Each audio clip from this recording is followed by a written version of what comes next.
Hey guys, Sean here from the China Culture Corner.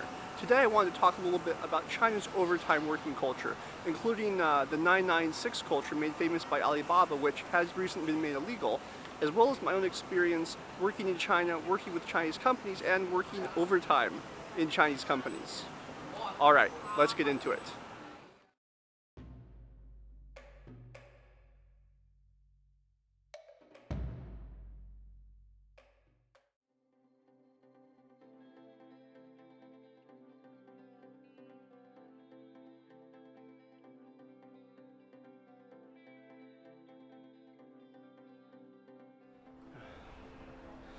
Now, as you can see, Shenzhen is a great city to live in. There are loads of green spaces, it's very developed, and it's a powerhouse of a city, driving not just the tech companies and the growth of tech companies in Shenzhen, but also for the greater Bay Area region, which is something that's been pioneered by the government, which includes Hong Kong and a number of other cities in the area. However, despite all the wonderful aspects of living in Shenzhen, of working in Shenzhen, there is a cost, and the cost is we work very hard in Shenzhen, especially in companies like tech, and that means overtime. That means we're not really going to have a work-life balance like people might want in certain Western countries. Now, if you're paying attention to news about China, it's very likely you've heard about this so-called 996 overtime culture, largely connected to Alibaba, one of the big e-commerce firms. And what 996 actually means is 9 a.m. to 9 p.m. and 6 days a week, which is a pretty harsh schedule, to be honest. That being said, as someone who's worked over 10 years in China and seen many different types of overtime culture in different types of companies, different teams, under different bosses, I feel that many people overseas aren't really getting the full picture. And therefore, I'm going to go over a few of the different types of overtime culture that I've seen, that I've experienced, and then later on share my own thoughts. After working 10 years in China, 7, 8 years in the tech industry, what the actual benefits or drawbacks actually are.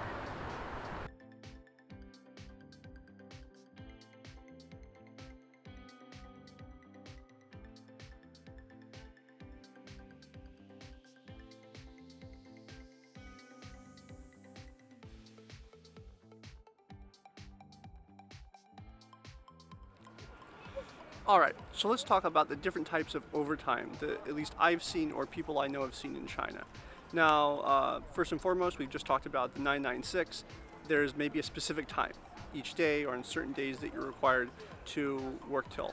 Now, on one hand, the Alibaba system, I'm not sure exactly how it was implemented, but previously, in years past, I have seen certain manufacturing companies where the employees would directly tell me, according to the boss, the only good employee is an employee that stays till, say, 9 p.m. And so there are maybe specific rules, if that was the case with Alibaba, I'm not sure, but there's also specifically kind of unspoken rules that happen where the bosses or managers understand that, or make employees understand that they have to stay to a certain time if they want to, say, get promotions or, say, not be asked to leave the company.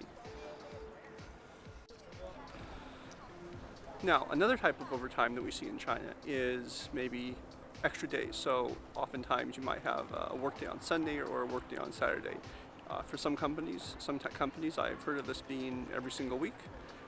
Previously, I've known various smartphone manufacturers, I won't say which, but they have maybe had one day on the weekend every month, or maybe 2 days on the weekend every month. And this was not necessarily saying you had to stay till an extra time, like 9 or 10 p.m. at night, but you simply were required to show up. It was the company rules, but I think we have a lot of big companies phasing that out now. Now, if you thought that might be bad, it can actually get worse. One of the things we see with smaller companies, and I know someone very closely who has this situation, where maybe they're actually required to do, say, 30 or 40 overtime hours every month. Now, it doesn't necessarily have to be on a certain day, but this is a quota they're expected to fill. And it is very specifically illegal. It's against all Chinese labor laws, but these companies get by on doing this on the fact that maybe the company's small, they can fly under the net, and also that maybe the employees wouldn't dare to report them because they want to have a job. So that's pretty bad. Now we come to the overtime that I personally have experienced the most, and that is flexible overtime. That basically means being that if you're very busy, if you have a project, if you have a lot of responsibilities, you simply work extra, whether at home, in the office, whatever, on business trips to get it done. And this is something that happened to me at Huawei, at my other jobs in tech company, where you generally join a company, there are set KPIs that you're supposed to achieve, or projects you're supposed to complete satisfactorily, and then maybe you'll have a bonus at the end of the year. And this could be a fixed bonus, it could be a variable bonus based on your specific KPIs and performance.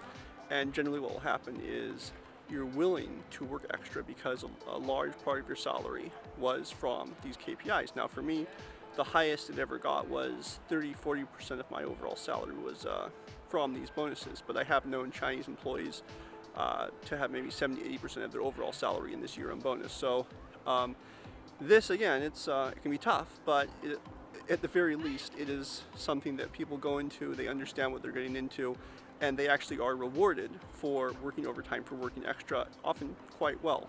But again, it doesn't apply to everyone. Now, last but not least, this may or may not count as actual overtime, but I do know that I have heard Chinese friends and Chinese colleagues complain to me about it, and that specifically being that it's common for some companies, could be big companies, could be small companies, to have extra team activities. And this could be, and oftentimes the most annoying is when this is on the weekend. You basically have a weekend off, but maybe the boss comes and says, oh, well, we're going to go and have a team dinner or a team brunch, and so everybody has to come. Or oh, you don't have to work overtime tonight, but oh, by the way, we're all playing poker every night until 7 or 8 p.m. every day this week. And basically you have to attend because the boss has said they expect it of you.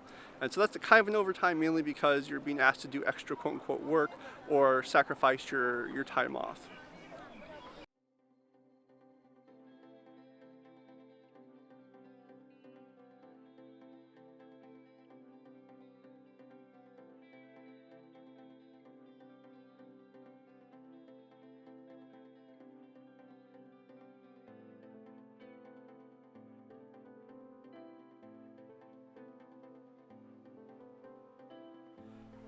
Alright, so after sharing all of this, what are my actual thoughts on overtime?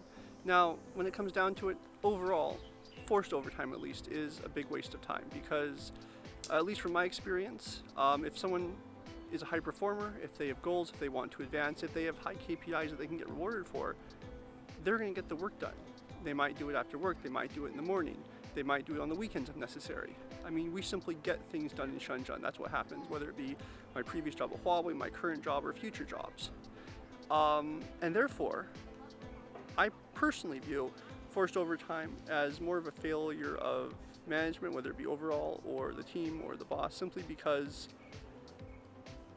nobody's actually doing anything. If people are forced to stay till 9 p.m., they don't have extra work to do. You can't just, and again, this is from me having been a manager and having been a worker as well, you can't just create extra work suddenly for people to do. Basically, employees are just going to be sitting in the office, not doing much because they know they have to stay until 9. That's their job then. Their job is not to meet business objectives or to create value for the company or the customers. Their job is to stay till 9 p.m. That's basically what forced overtime creates. And to a certain degree, it can help if there is a huge workload that's been created in advance, but it doesn't help employees understand what they actually should be doing. When I was at Huawei previously, the key slogan from the bosses was to create value. Everything we need to do is to create value for the end customer, not to stay till 9 p.m.